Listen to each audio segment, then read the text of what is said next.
The clock is ticking in Edmonton. Imagine you're handed the greatest player on the planet. A generational talent. Someone who makes the game look effortless in a way nobody has since Wayne Gretzky laced up his skates. Now imagine 11 years later, that player has never once lifted the Stanley Cup. Not because he wasn't good enough. Not because he didn't try. But because the people around him kept making the same mistakes, over and over again, like they were reading from a script nobody wanted. That's Connor McDavid's story. And honestly, it might be the biggest organizational failure in modern hockey history. Stay with me, because what the Edmonton Oilers have done to waste this man's prime is almost hard to believe. First, let's make sure we understand exactly who we're talking about here. Connor McDavid is 29 years old. He has 1,220 career points. He owns the second most scoring titles in NHL history. 3 Hart Trophies. A Conn Smythe. 2 Stanley Cup Final appearances. By every individual measure, this man is a lock for the Hall of Fame right now. But in team sports, individual greatness only takes you so far. And McDavid is approaching 30, the age where even elite athletes begin to operate on borrowed time. LeBron James defied it. Sidney Crosby defied it. Those are the exceptions, not the rule. And right now, McDavid is on pace to become something far more painful. The greatest player in a generation who never won when it mattered most. So how did it get to this point? Because this didn't happen by accident. Let's go back to where it really started breaking down, the draft. Since McDavid was selected in 2015, Edmonton drafted 8 skaters who each went on to play 100 or more NHL games. On paper, that number looks fine, comparable to other franchises. But here's the thing, only one of those 8 players is still wearing an Oilers jersey today. Evan Bouchard. That's it. Jesse Puljujarvi. Kaylor Yamamoto. Ryan McLeod. Dylan Holloway. Philip Broberg. Vincent Desharnais. Michael Kesselring. Gone. Every single one. Now, player movement happens in every sport. But what makes Edmonton's situation uniquely painful is why those players left, and what the Oilers chose instead. After losing the 2024 Stanley Cup Final, the organization had a decision to make. McLeod, Holloway, and Broberg were all young, ascending players. Guys who were just hitting their stride. The kind of pieces you build around. Edmonton let them walk. And in return, they signed Jeff Skinner, Matthias Janmark, and Victor Arvidsson, all over 30 years old. Skinner and Arvidsson are already gone. Meanwhile, Holloway and Broberg are thriving in St. Louis as top-of-the-lineup contributors. The Oilers got a second and a third-round pick for both of them combined. A second and a third. For 2 players who are now core pieces on a competing team. That's not rebuilding. That's not a calculated risk. That's just bad management. And it's been happening on repeat for a decade. If the draft mismanagement is the slow burn of this story, the goaltending situation is the open wound that never healed. You cannot win a Stanley Cup without elite goaltending.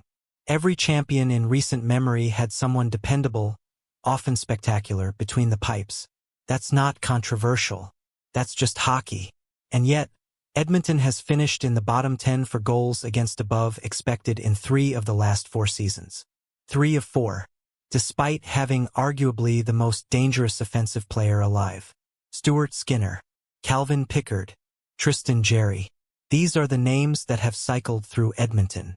And as unfair as it is to those individuals, none of them are Stanley Cup caliber starters. But here's what makes this almost unbearable to talk about. In the 2021 NHL draft, the Oilers held the 20th overall pick. At that exact moment, a goaltending prospect was sitting on the board, one widely projected to go inside the top 10, who scouts were calling one of the best goalie prospects in years. His name? Jesper Wallstedt. Edmonton passed. They traded back in the draft and selected a forward, Xavier Bourgault, instead. Wallstedt just finished his rookie season with the Minnesota Wild at age 23, posting a .916 save percentage and 4 shutouts in 35 starts, before leading Minnesota into the second round of the playoffs. Bourgault? He was traded to Ottawa after failing to earn a permanent roster spot. Just sit with that for a second. The Oilers had the chance to solve their biggest recurring problem, the one that has haunted them for the entire McDavid era, and they passed on the answer to take a player who didn't even stick. Now let's talk about the coaching situation, because this is where things get uncomfortable. Connor McDavid is entering his 12th NHL season. He is about to have his 8th head coach. 8 coaches. For one player. In 11 years. That kind of instability doesn't just disrupt systems and chemistry. It signals something deeper about how this franchise operates. There's no continuity. No long-term vision. Just reaction after reaction after reaction. And the latest move? Potentially the most alarming of all. Reports strongly indicated the Oilers were heading toward hiring Mike Babcock following his NHL reinstatement. Now look, coaching records matter. And Babcock has won. But so does his reputation. And that reputation carries real weight. Former Detroit Red Wing Johan Franzen publicly called Babcock the worst person he's ever encountered, describing an environment of constant verbal abuse that made him genuinely dread showing up to the rink.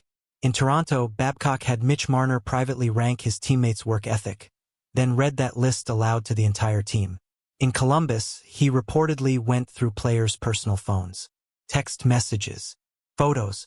This is the man Edmonton is considering handing the keys to, on a team built around one of the most high-profile players in the world, a player who at 29 years old cannot afford another wasted season adjusting to a new system under a problematic coach.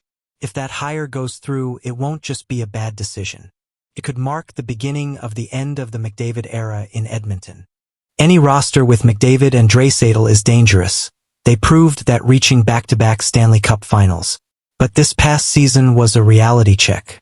Losing in the first round to an Anaheim Ducks team that had no business beating them, and the early signs suggest more of the same mistakes are coming. McDavid hasn't failed Edmonton. Edmonton has failed McDavid repeatedly and systematically. That window where everything aligns physically, mentally, and competitively, it doesn't stay open forever. The clock isn't just ticking. For Connor McDavid, it might already be running out. Can Edmonton still turn this around? Or is this already the legacy? Drop your thoughts below.